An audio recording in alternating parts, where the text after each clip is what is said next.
Hi, everyone. Seth Abramovitch here, senior writer at The Hollywood Reporter. And Chip Pope just had Chinese food. We did it. We made it. It's the final episode of the second season of It Happened in Hollywood. We've got a great guest for this final episode. Yeah, we wanted to turn the final episode into a kind of party. So loosen up, because it's a fun one. Chip, why don't you introduce today's guest? We got Loosey Goosey. Well, I've known this guy for about 20 years now. Wow. We're friends in comedy. Been to his house, not bragging, but mostly it's one of those comedy relationships where you respect each other's comedy, which is far and few between in the comedy world. Okay, so do you want to say who the guest is? Because you haven't said Our guest is, we could say it at the same time, Zach Galifianakis on It Happened in Hollywood.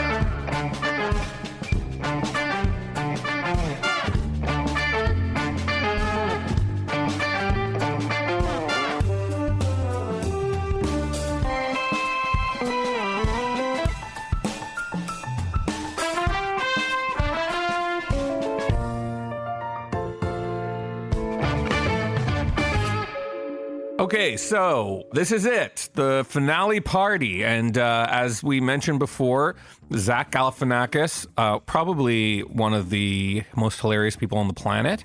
Definitely. Is here. Friend of Chip Pope's. So this is the first time we have an actual friend of one of the hosts here. But let's not let that mar our professional journalism objectivity. Well, I don't know if we delve deeply, but he's a way deeper guy than you might give him credit for. You know him from stuff like the Hangover movies and Between Two Ferns, and that's kind of deadpan comedy that he does. Oh, and his clown show.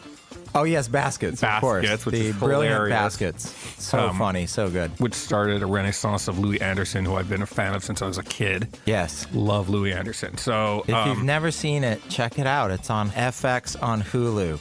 He was as hilarious and charming as I thought he was going to be, but he also has some very strong opinions about, a lot of it has to do with the way society and technology are moving. Right. And also about how Hollywood works and all stuff I obsess about, whether I want to or not. It's just stuff I'm thinking about all the time. So it was really fun to hear his thoughts on that. So what I kind of liked about this episode is that this kind of feels like an old school podcast in that it was two comedians just going at it. Right, but you were there, two comedians and a respected, serious journalist. I was tossing in the occasional question to try to, get some usable information out of him.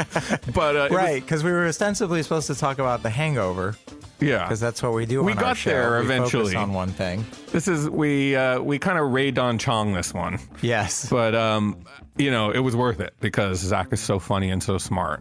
Yeah. Oh yeah. So we will get to The Hangover. Just bear with us, and we promise you'll have some fun. How's that, Chip? That sounds pretty good to me. All right. Wow, this party's raging already. Let's get into this. Let's party down. So, well, a lot of you might think that Zach grew up in Hollywood as a movie star. But that's not true. Why would they think that? That's because, you have to think that our listeners are... Because he's the quintessential LA guy? Sure. Okay. Yeah, he's not even that. I don't know. You might think that all movie stars grow up in Hollywood, but not Zach. Oh, no? No. Okay. Well, let's start at the beginning and find out a little bit about where Zach comes from. You grew up in North Carolina. Mm-hmm. So when you first started getting interested in comedy, maybe, I don't know, textbook 101 question. Yeah. But stuff I don't know about you, really, the early beginnings. I thought when we first met, I gave you my autobiography that I had written. No? Yes, and it was called Yes and. Yeah, Improv rules. I'm from North Carolina, and were you going to ask me about? I was going to just ask about just weirdos from there that maybe you thought were interesting growing up. Best. That's the thing about the South. It is not watered down. It's so great. The character, the people are just. There was a guy. I was just telling somebody this the other day in 8th grade. Our teacher asked what the national sport of China was. And without hesitation, this kid, Robert, raised his hand and wasn't making a joke. He said rice hockey. And I'm looking around. I'm like looking around to see if anybody else thinks this is funny. It's not cluing into anybody else. The teacher goes, "I don't think that's it." So there's just such great,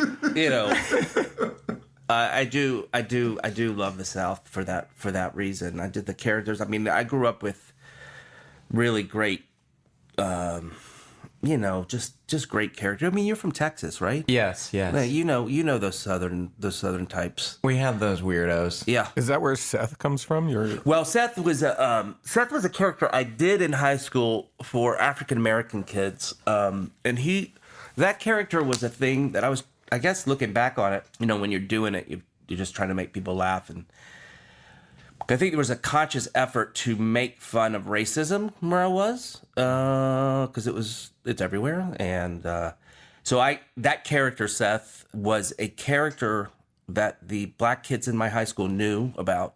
The white kids didn't necessarily know about it. Wow. And they would bump me in the hallway to let this character come out. That was kind of the code. And I would make fun of racism to the black kids. But I would say stuff like, as a redneck, in an effeminate voice, which is also interesting that an effeminate guy would be racist to me is interesting. I don't know why that is. And they would bump me, and I would look at them and go, "My mom told me not to talk to colored people," and they would laugh so hard because they knew that I was making fun, what I was making fun of. So it was it was just really just this weird thing that I was doing I was doing it to make people laugh. There was no like conscious thing behind it. But it's funny that I don't know if any of the white kids knew about it. It's funny. But that's how that came about, was that. And then I shelved it. And then I brought it back one night. I was co-hosting with Jimmy Kimmel on television. He used to have a co-host. And I was out of tricks. I'd already done it for 4 nights in a row. And I just shaved. And then I kind of thought, I could just, maybe if I played my brother and make fun of me, that's that. So I hadn't done it for years. And then I did it live, actually performed it on television on Jimmy. First time I hadn't thought about it. So it was kind of out of desperation that I brought him. But it was the first time I'd even done anything with that Seth character. Well, I mean, thank you for coming. We appreciate it. What do you do for a living there in South I'm a Carolina? high school football coach.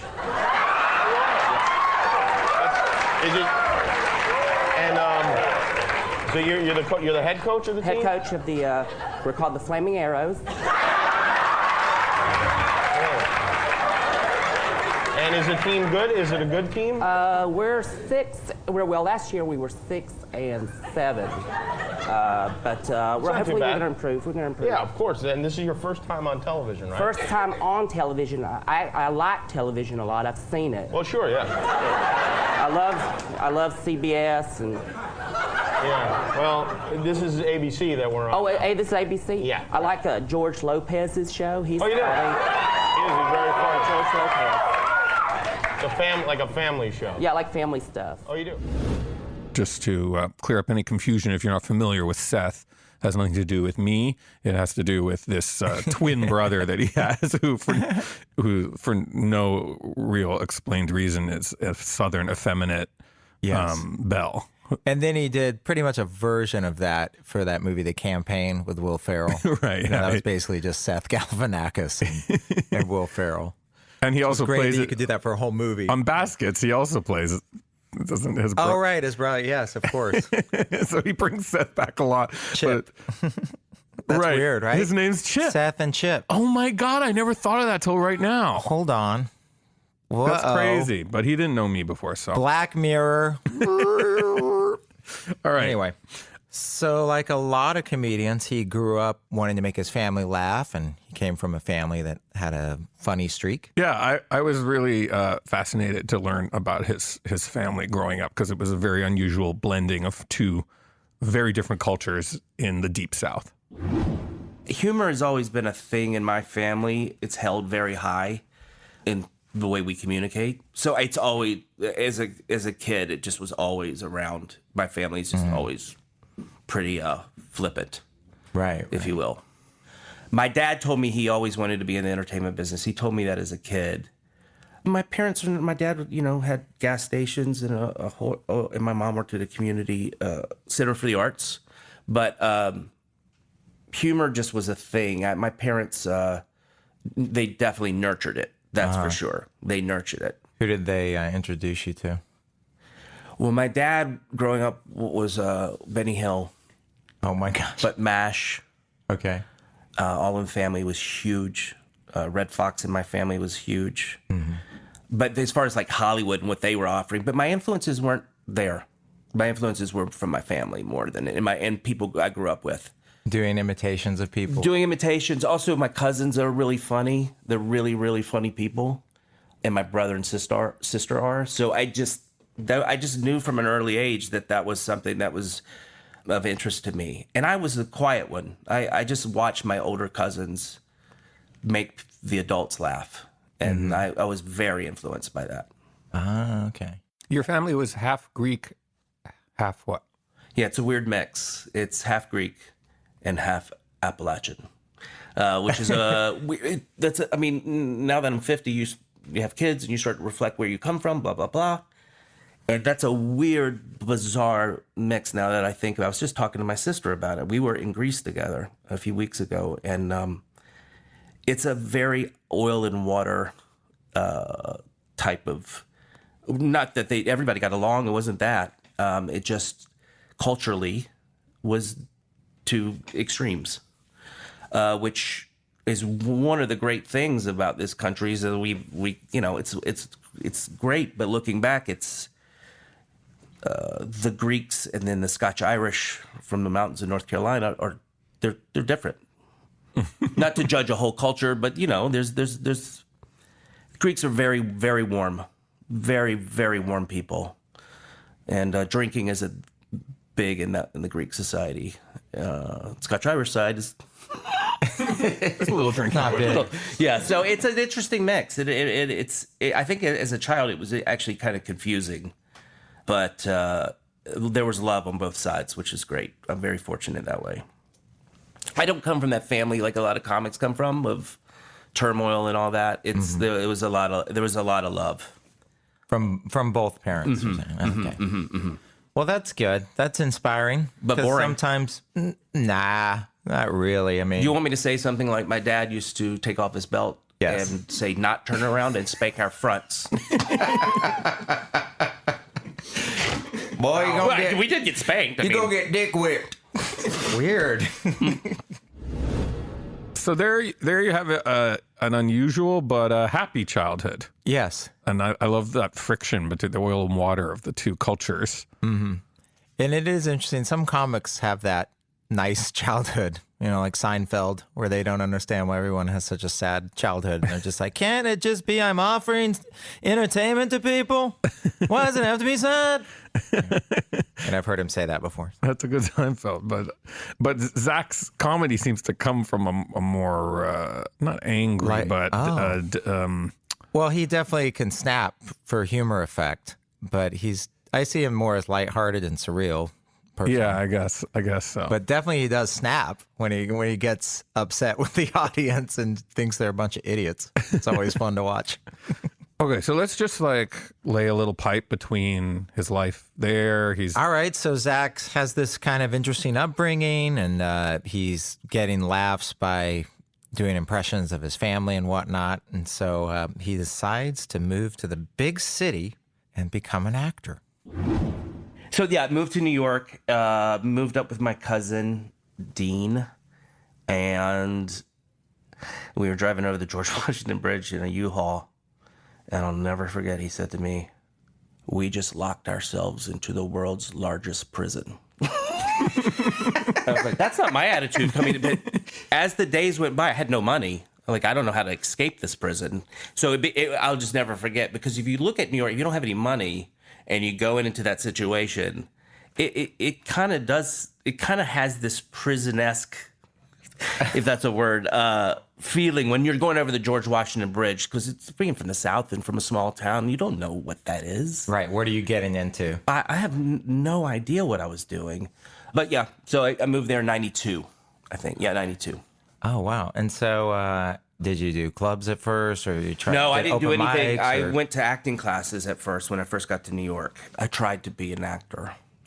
My goal was, when you hear stories about, when you hear entertainers go, well, I had this acting coach and they took me under their wing and I learned everything. I don't know, that never happened to me. No one was interested. So that didn't pan out. I actually had acting teachers tell me that, hey, this is probably not a place for you.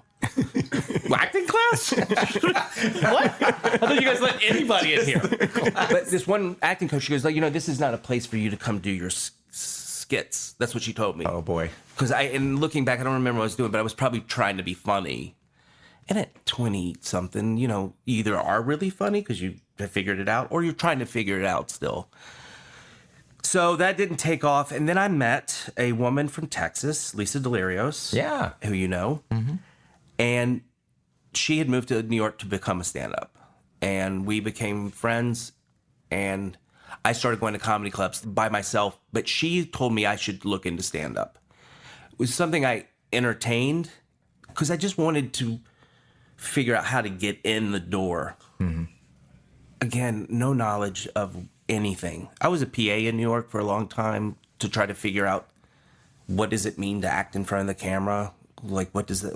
Because there were no books, or I didn't know of anything, or there was no classes, or I couldn't afford the classes. So I had to go work to try to figure it out. So I was a PA on this show with Wallace Shawn. You know Wallace Shawn, the actor. Mm-hmm. My job was to drive him from Manhattan to Woodstock, I think, every day. And he eventually told the producer to have me to stop driving him because I asked too many questions about acting. Which I completely understand now. I would hate if some PA was asking me. And, you just try all these ways. If you're clueless and you're in your 20s and you don't have any reference and you don't know anybody in show business, I think, at least for me, it was trying a lot of different avenues to see. But when I did stand up, that was it. It was over. I knew that was going to be my attempt at entertainment. That was going to be the avenue. I love this image of him driving Wallace Shawn and just driving him insane, like My Dinner with Andre, but it's the PA and the older actor. But Zach did end up playing an acting coach. Oh, he did? On TV. Clearly, on Tim and Eric shows. Maybe we have a clip of that. He made lemonade. Yes. Out of that unpleasant memory of the acting teacher who told him to choose something else. What's the instrument on an actor's body or soul that helps them the most? Your heart? Wrong! Isaac. Hip bones? Jawbone? You think I'm an idiot? It's your nose! Why is it your nose? It's because you can change your voice. You can become different characters. For instance, what do I do when I press my nose? Hello, Governor! Hello, Governor! Hello, Governor! Yes! Z-Bon over, I can get me some iced tea. See what I did there? I modified how I was holding my nose. So when it comes to starting comedy, it's pretty daunting because you don't know who you are yet as far as comedy goes, what you're going to talk about, what you're going to do. You just have this idea of what you're going to do, and you get up there and you just try to be funny, and it takes a while to find your voice. And so when you start, typically, what do you do? It could be anything. It could just be like jokes. Some people go up and their first set is doing an entire Bill Cosby routine or something, and somebody goes, "Hey, you can't do that." It's just people start out pretty clueless. Well, I thought it was cool to learn how Zach kind of got his sea legs on stage. I remember one of my first jokes. The podcast world can't see this, but I'm really rolling my eyes, and they almost got stuck. This woman said to me, we were drinking the other night, and we ended up at her house. And she said to me, "Hey, Zach, if you want, you can stay on my futon." And I'll tell you guys what I told her. I don't sleep on anything that rhymes with crouton.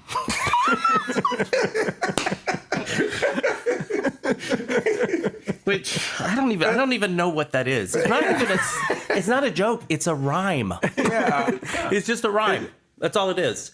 And It's just set up so seriously, though. I don't know why that was the joke that I remember, and I did well the first time, but the 72 times following, I did not do. I mean, That's how it works, kind of. You get the bug, and then for a while, it's rough sailing. It's a lonely existence. It still is. I mean, I do stand-ups. I still do stand-ups. Your skits.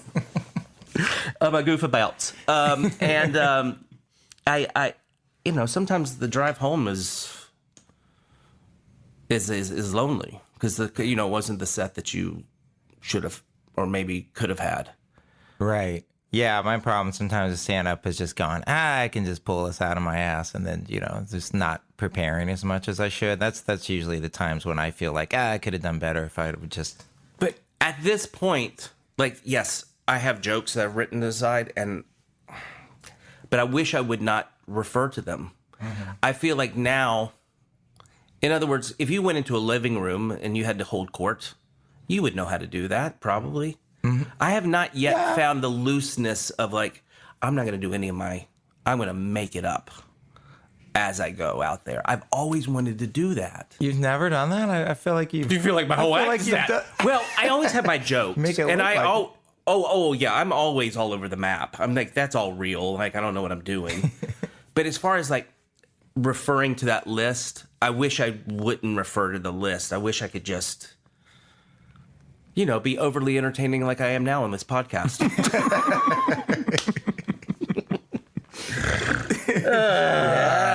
That sound you just heard is delete from... How many people listen to a Hollywood Reporter podcast? I mean, I've read this magazine twice in my life, and both times were at the dentist office. I mean, honestly, who reads the Hollywood Reporter? Executives that have... You do? Like, oh, did you hear that this asshole from CBS left? Great. What a great story.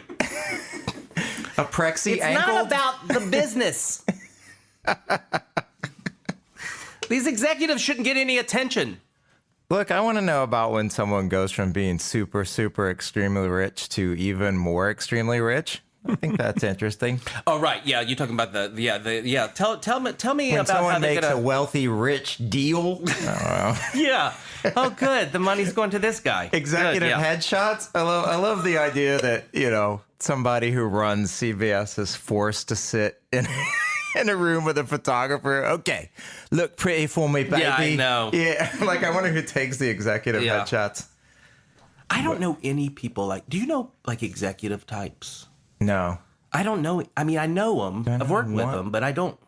I've always been on shows where people get ahead by knowing them, but I never had any interest. Right. When they're just like, oh, we went hiking with so-and-so. I'm like, what? Why would you? Oh, I know why. But yeah, it's funny. It's like the Hollywood. Obviously, I'm joking, but it is a business. It is a business. And I forget that this is a business. I shouldn't forget it, but it is because when you're a kid, you don't ever think about the business part of it. Right. It's when you're fun. dreaming about it. You're not. This is going to be exciting. There's a business to it. Yeah. When was the first time you kind of realized that? Like, do you remember what was the first TV show you were on where you kind of go, oh, this is. Was it Apartment 2F? Or was it I think that was the first show where I was on camera, with the Sklar brothers, who are now doing Dancing with the Sklars. Thank you. It's probably the only room I could do that joke in. Unless Randy and Jason were here. Great. Those guys are such nice guys. So it's fun to get together with Zach, but there's a lot of circular conversations. Right. So there's some stuff we never get to. So before The Hangover, there was about 10 years of stuff that we didn't talk about, but Zach was always working. He was always getting roles because he's super hilarious. He hosted a talk show on VH1 that lasted for a short time, but it was very funny. That was when I first took notice of him. Right. And he was in these movies. He was in Out Cold, Bubble Boy, just these parts where Hollywood didn't exactly know what to do with him, but everybody in the industry knew him, knew he was very funny. He was on one of his big breaks in exposure was when Letterman had his heart attack, and Janine Garofalo was hosting the show, and she let Zach on. Zach was on for like 10 minutes on one of those episodes. And he killed. Yeah, and that was like big exposure for him. Please don't laugh. None of this is funny.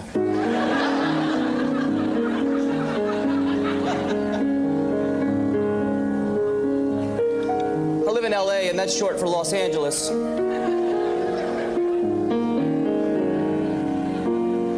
And I like to hang out in Hollywood on Hollywood Boulevard. The other night I was there and I was making out with a squatter in front of Ripley's Believe It or Not. And I had just got a henna tattoo that said forever.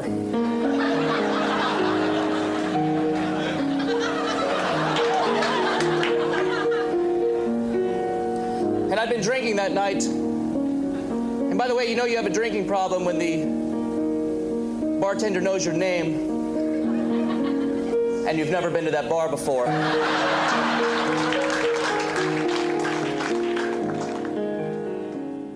So he's definitely developing a reputation as being a very funny, offbeat, strange, and brilliant kind of comedian. Yeah. People are noticing him, but he hasn't hit the mainstream at all. I remember I was editing a website called Defamer, and someone slipped this video of him standing in the audience at the Ellen DeGeneres show and refusing to dance. And I remember writing it up the story, and it did very well. And it was hilarious video. If you could just picture, her audience going crazy and him, Zach Galifianakis, standing there and refusing. His arms folded up or something? He just was looking really awkward and kind of shuffling side to side, but not having it. And it's a visual. You can't really relate on podcasts, but it always stuck with me. So I had to ask him what the story was behind that story. When my girlfriend at the time, my wife now, wanted when she first moved to California, she wanted to go see a TV show. Ugh. I'm like, okay. I mean, it's the last thing on earth I want to do. Let's drive to Burbank. And so we went, and my wife, and who doesn't love Ellen DeGeneres? I mean, she's very funny, but I did not want to be there. And she makes the audience, I don't know if she does, but the warm-up person, they dance for an hour before, like, everybody dances.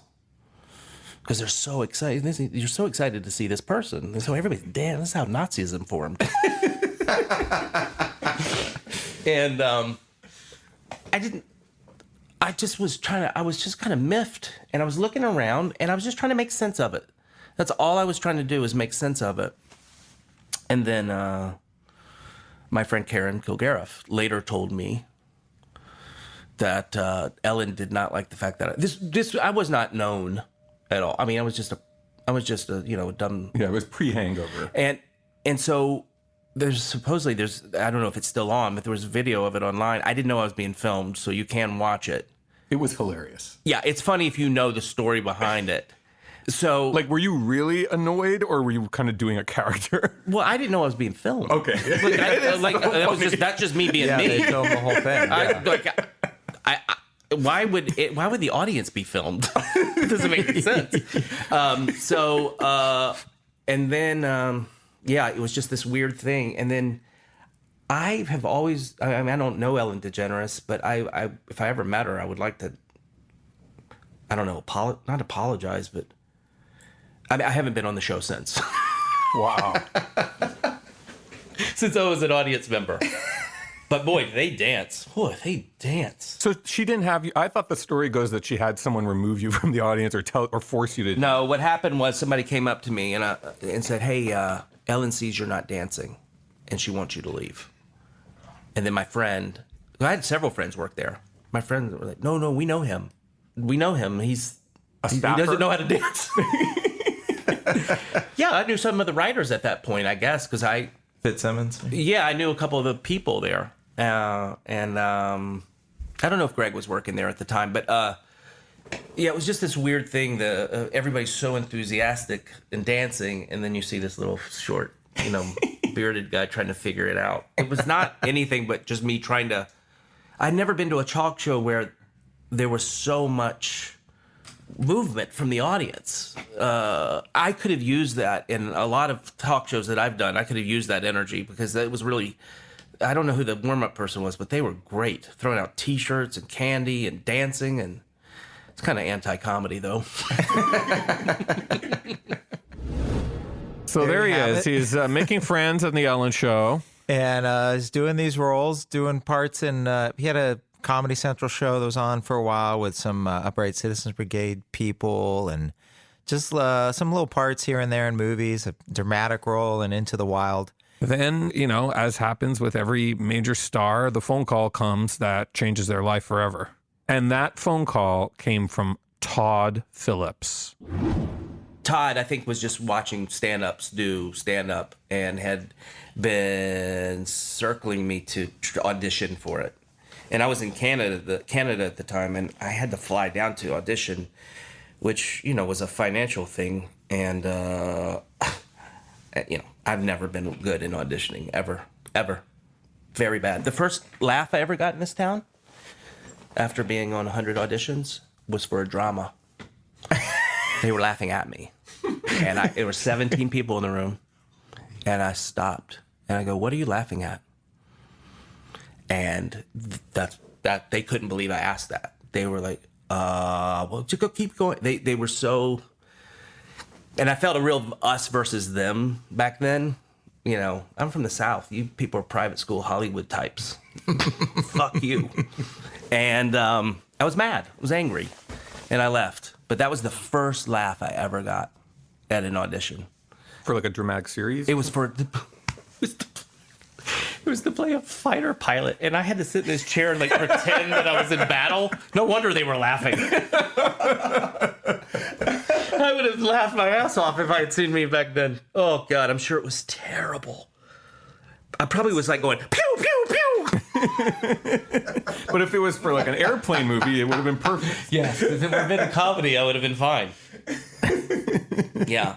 And, that feeling of driving to Burbank and investing your day in auditioning and putting your energy, and then for there to be no response or just a negative, it's like you either have to lie to yourself or just be okay that you might be a vagrant.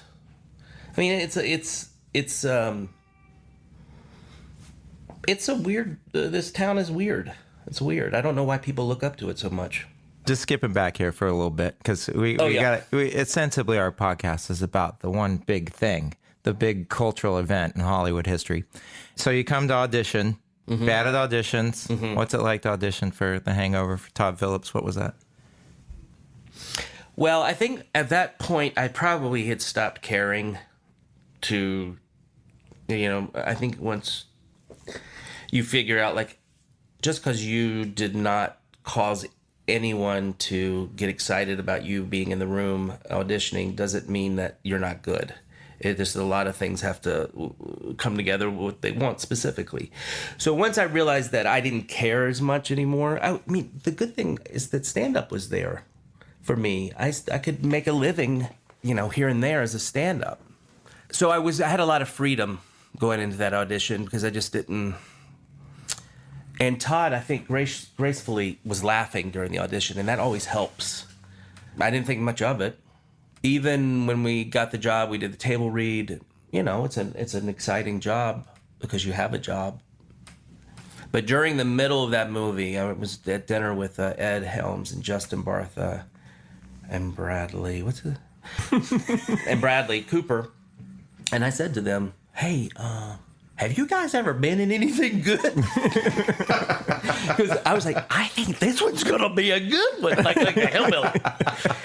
Because I had this feeling hey, am I the only one that thinks that this is kind of funny? And we were gelling. There was an energy. We liked each other, and I think there was that we knew that not that it was going to be, but we knew this was something we wouldn't be.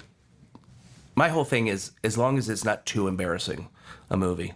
And this, it was just a feeling that I had back then. I remember thinking Todd knew what he wanted. And when you have a director knowing that, what they want, I never hardly envisioned it. I felt like I was in good hands. And also, he was letting us do different options for takes. Because a lot of times you'll get into these situations like, well, why did you hire me? I mean, I'm a comic. I'm not an actor.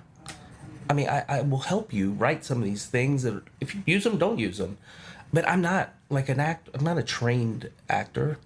So Todd was real cool with that letting us breathe our own energies into that. And I think a lot of times that's a really good process comedically. Is it's a community effect.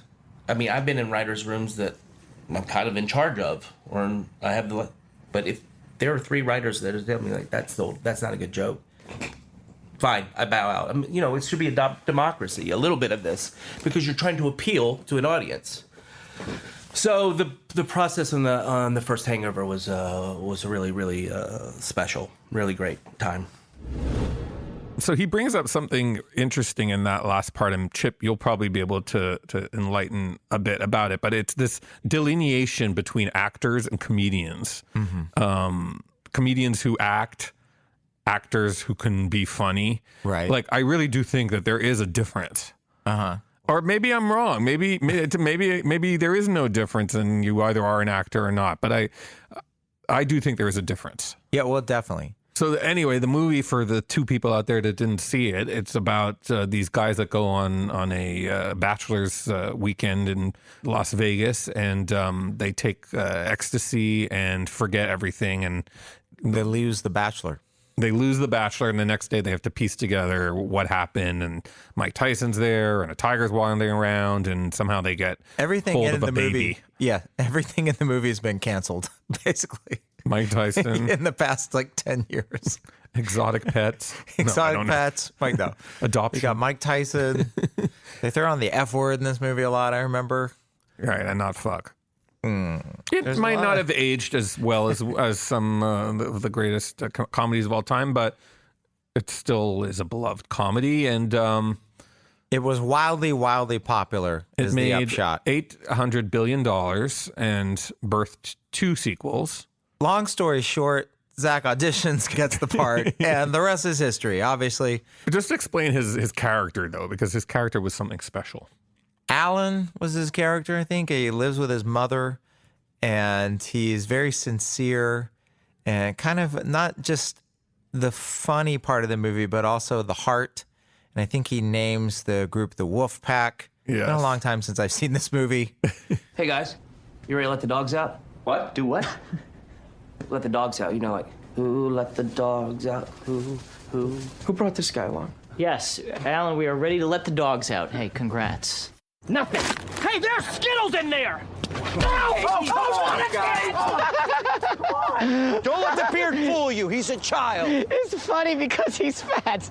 We're getting Doug back. And we're the 3 best friends that anybody could have. We're the 3 best friends that anyone could have. We're the 3 best friends that anyone can have. And we'll never, ever, ever, ever, ever leave each other. I consider myself a bit of a loner. I tend to think of myself as a one-man wolf pack. But when my sister brought Doug home, I knew he was one of my own. And my wolf pack, it grew by 1. So were there 2 of us, there were 2 of us in the wolf pack. I was alone first in the pack, and then Doug joined in later. And 6 months ago, when Doug introduced me to you guys, I thought, wait a second, could it be? And now I know for sure, I just added 2 more guys to my wolf pack. All right. 4 of us wolves running around the desert together in Las Vegas, looking for strippers and cocaine. Who else is in the movie, Seth? Bradley Cooper, Justin Bartha, and Ed Helms. Wow. But yeah, he is the heart. He is sort of like an innocent man-child kind of character, but he wants there to be actual bonding going on, and it's kind of sweet. But right. then, he ends up with this baby in a Bjorn, and he has the beard and the sunglasses, and he's quite the easy to dress up as Halloween character. Right, and that's always when you know you've made it. into the popular conversation as when you're a Halloween character. Exactly. And so anyway, it was a huge hit, changed his life, made him, a major A-list star. But also, with success comes an intense shift in your lifestyle. And here he is explaining what the character of Alan's popularity did to his own life. I think I was kind of turning into that guy for a little bit when I was still drinking. I mean, people would send drinks over, because they were like, "Oh, you must be just like that guy, that character you're playing." I'm like, maybe I am. Wow. But that Hangover character has been. It took a few years to get people. Like I just wouldn't go out in public because it was too much. And I'm not complaining, but it was just a thing that was like, you just want to go have a quiet night. And I would eat only where old people ate back then. I mean, now no one gives a shit at all about who I am, thank God. But I would go eat at where I knew there was just the elderly, because people would just sit down with you while you were eating. It was that type of Silver Froman's. You ever eaten at Froman's? I used to go eat at Froman's on Wilshire Boulevard. And also, I should go eat there now because I still would be the youngest person by 40 years. But Froman's is the place I would go. Wow. Because I noticed there was not a lot of people there that had seen The Hangover. Have you been back to Vegas since all the Hangover stuff? I went once because I was working there. I was filming another movie at the Grand Canyon. And then one night I had this dumb idea. Oh, God. I was like, hey, what if I walk around Vegas as the character? Wow. So I got my outfit. What year was this? This was like 2 years after the movie. I mean, it was still in the ether. And the whole thing, and there's film of it. We videotaped it. And I think the initial thing was I was going to act like I was the original guy and that Hollywood stole that from me. But I think most people thought I was a lookalike. Right. And just didn't. Like, why would I be walking around Vegas? You know what I mean? I have seen people dressed like me on Halloween. And on Hollywood Boulevard. As that character. I know that guy. There's a regular. Have you met him? If it's the guy. There was a guy in Vegas who was a chef who quit to become that, to do that for a living. And I met him the same trip. I went to see where he was busking. And I asked for a cut. And then we walked around Vegas together for about 20 minutes. I just was curious, like, what is, like, that's the thing? And so, yeah, and his name, I forget his name, but yeah, I've met him. So he moved to LA because there's one outside the Chinese theater. The guy out front side of the what's it called? Chan's Mayonnaise Theater? So out of it, this town. Chan's Mayonnaise. You have a premiere at the Chan's Mayonnaise Theater. I thought of the greatest name for a comedy club the other day. Uncle Tampon's Comedy Cave. Well, I just, because sometimes comedy clubs have, like, goofy names, like Rustin's. Uncle Tampon's Comedy Cave made me laugh. Oh, but what were we talking about? Who is Uncle Tampon? When you went back to Vegas. Oh, yeah. So we put my thing on, and I was trying to do some weird social experiment. No one cared. Mm-hmm. They didn't, like, whatever I was trying to do for my own personal satisfaction, it was a debacle. I think my goal was to act like I was somebody else that they had stolen the character for, because I wanted to hear what other people had to say about that. It just no one was interested. But it's on film somewhere. I don't know where it is. The last time I was in Vegas, I stayed at Caesars, and there's video slots everywhere of the movie. Mm-hmm. And I remember having the specific thought, this would be weird for Zach Galifianakis just to be walking through this lobby and see these slot machines with millions of your faces flying up and down. I haven't seen that. I haven't seen the slot machines. I remember once I was at a slot machine with my mom in Vegas when we were filming The Hangover. She came to visit me. I guess we were there for Hangover, for a promotion or something. The first Hangover had already been out, and I was playing the slots with my mom, and these guys were like, "Hey, can we get a picture with you?" I was like, "Guys, can you not say I'm with a prostitute? And my mom, she goes, what did you say? Because her hearing was off, and I repeated the joke, and she laughed. Oh, all right. She didn't hear the insult. I had to repeat it to her, and then she laughed. Yeah, Vegas is not my town. Your town, no. Never really has been.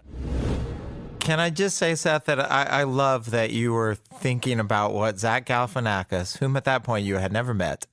I know. It's kind of creepy that I was like saying that to him, but I don't know. But it's not, because Zach is one of those guys that even if he just engenders such goodwill, and you think, well, that dude's probably just a good person, and he really is one of the good guys. Right. So yeah, Bradley Cooper's face was flying up and down the jackpot, man. I didn't think of him. Yeah, you might not think of him, but Zach has such a lovable quality, and he just seems like really just one of those low-key people that people feel they have some kind of ownership of, because he is just an everyman, and he's not affected by show business stuff.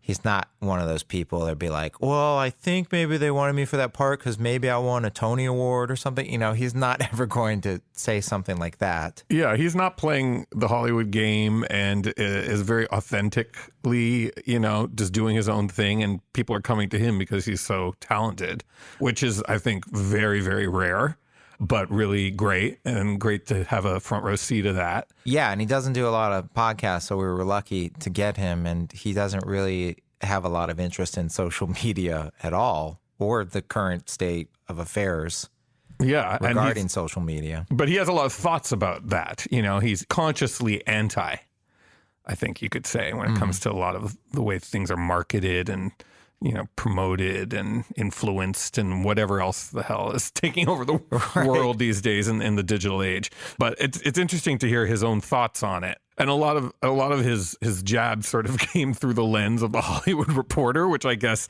is a mirror of all that. Mm-hmm. But I didn't take it personally. But here he is talking about that stuff. What if, like, real journalism, no offense, Hollywood Reporter, i.e. me. Like, it was like, wait, do you work here? Yeah. Oh. But keep going. I want you to make fun of it. Like, make fun of it more. Look, just because I make fun of it doesn't mean I agree with it. Just because what I say, I'm not agreeing with what I say. But it is funny that the business of this business, I mean, I started noticing actors started dressing like agents a few years ago. I was like, what? Like, I won't talk. Like, they started dressing up like wearing actors. suits and stuff. Yeah, like you can see it. Because it used to be you could identify the agents. They were the only ones wearing suits. That's right. And we become, the whole country has, I never can pronounce it right. America? What is the combination of democracy and corporatization?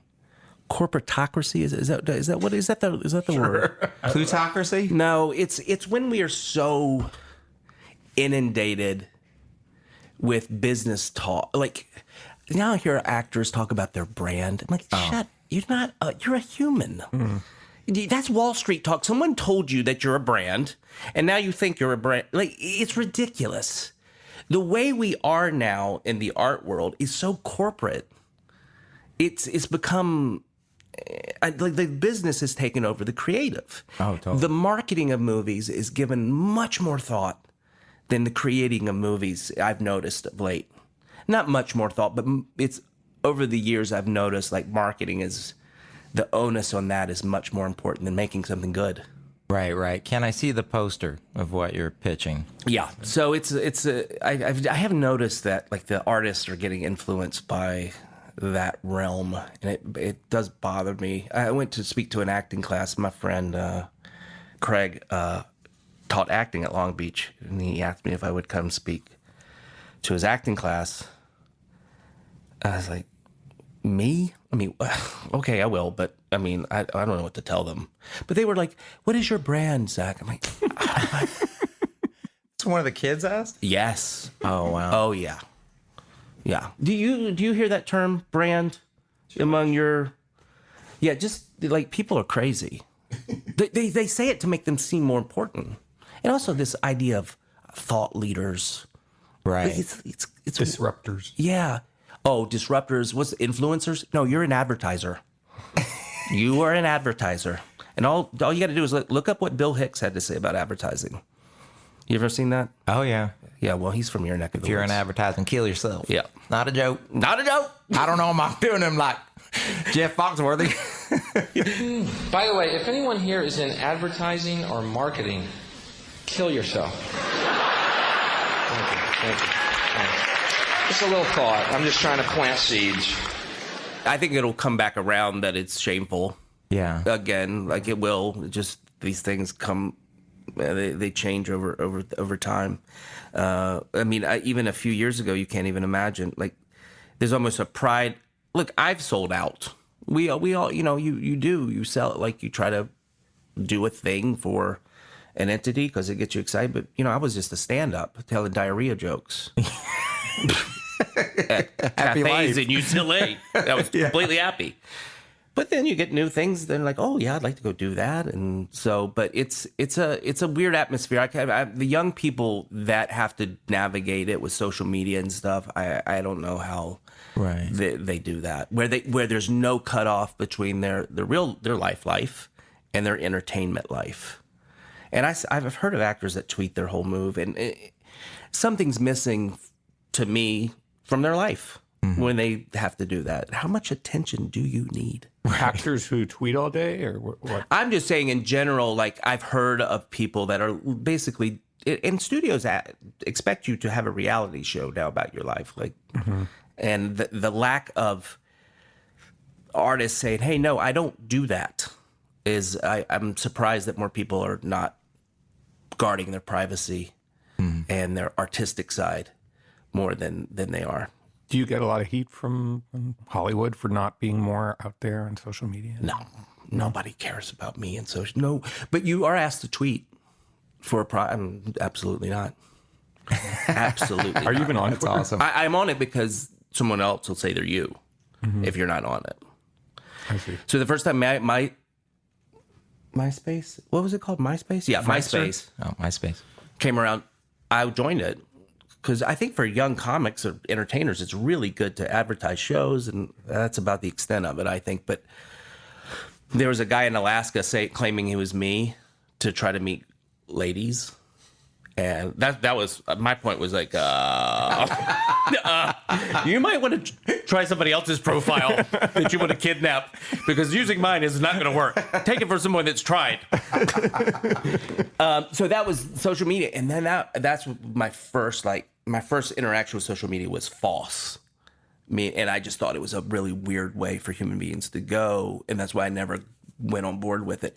Human beings acting in an anonymously, some of us, is a bad start for something. Yeah. It just is. And we never stopped to go, hey, what is this new thing? Human beings acting is bad news. And I just wish we would stop as a society to chat about it. There used to be futurists. Welcome back.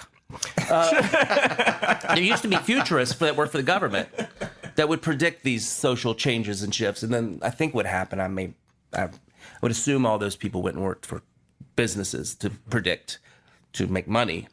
So it's interesting, all this stuff. And then when you're my age, you're going to be wondering what happened also.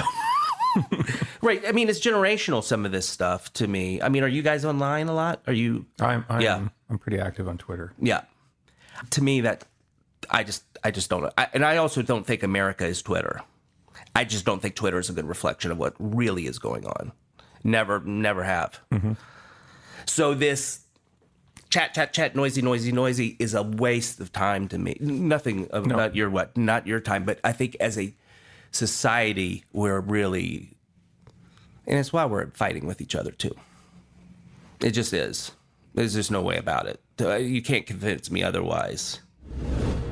So you're on Twitter all the time. I'm not on Twitter Yes, that you much. are. No, just to look at your thing. Oh, whatever. I mean, I got to agree with Zach. I mean, look at the state of the union. You the are state on of the Twitter union all is Twitter. But yeah, so is the president. So there you go. The president's on Twitter. And he's such a great role model. Yeah. Well, maybe he has a point. But what was great was on Between Two Ferns, which was his web comedy series where he plays a withering talk show host who's just really mean to his guests, and it never gets old. And he's had presidents on the show. He had Obama. Yeah. Which was pretty amazing. I have to know, what is it like to be the last black president? Seriously? What's it like for this to be the last time you ever talked to a president? It must kind of stink, though, that you can't run, 3 times. No, actually, I think it's a good idea. If I ran a third time, it'd be sort of like doing a third Hangover movie. Didn't really work out very well, did it? Now, I have to say that I've seen this show before, and some of the episodes have probably been a little bit better than this. For example, the one with Bradley Cooper, that was a great show. Bradley Cooper, yeah, everybody loves He kind of carried that movie, didn't he? Which film are you speaking of? Those Hangover movies. Basically, he carried them. Yeah, everybody loves Bradley. Good for him. Good-looking guy. Being like that in Hollywood, that's easy. Tall, handsome, that's easy. Be short, fat, and smell like Doritos and try to make it in Hollywood. But that led into an interesting discussion about our current president. What would you ask? What if, he who shall not be named, our president, was on Between Two Ferns? Like, what question would you ask Trump? I mean, I don't assume he goes to therapy, but if he did, I would ask how many therapists have committed suicide. That would be my first. But I wouldn't have. I'm not interested. I'm not interested in having. Oh, of course not. I mean, he is anti-humor. Yeah. I mean, he's great for humor, but he's. I mean, look, well, we're going to waste our energy on my hero. Well, guys, I hope you had a good laugh out of Zach's visit. We definitely did. That was a real fun interview. Yeah, in a show where we like to laugh, I think this one broke the laugh-o-meter. So thank you, Zach. Yeah, it's just so great that he came to do that for us, and just the best guy. So much fun to talk with Zach, even if the show was supposed to be about The Hangover, but ended up being about The Hangover for 10 minutes. But some of our best episodes have strayed far from the subject path. Yes. To discover the highways and byways of an accession of digression. Yes. Is that a title? Sure. Sounds good. But of course, it doesn't matter when it's entertaining, and Zach is always entertaining. We had so much fun. And God, he made us laugh so much. Yes, thank you a million, Zach, for gracing us, and to everyone this season. And we've had some amazing guests who've told us some amazing stories. We are just so grateful. It really has been kind of surreal. You're supposed to pretend to be professional and stuff, but a lot of these interviews, I didn't need a laxative, to quote Richard Donner. Well, that was more than I needed to know. What? But no, thank you. This was the second season of one of the most enjoyable things I've ever done in my life. So thank you for being here for it. Chip, thank you for being next to me for it. Oh my gosh, thank you. And thanks for everybody who puts the show together. But most of all, to our audience, thank you. We know there are 8 zillion podcasts out there. So the fact that you started today. But the fact that you take your time to sit with me and Chip and our guests and relive some of these chapters, it means a great deal to us. So Thank you. And we will be on hiatus. A little birdie told me that we are coming back for a 3rd season. Woo! Something to look forward to. Wow. And until then, we'll see you in Hollywood.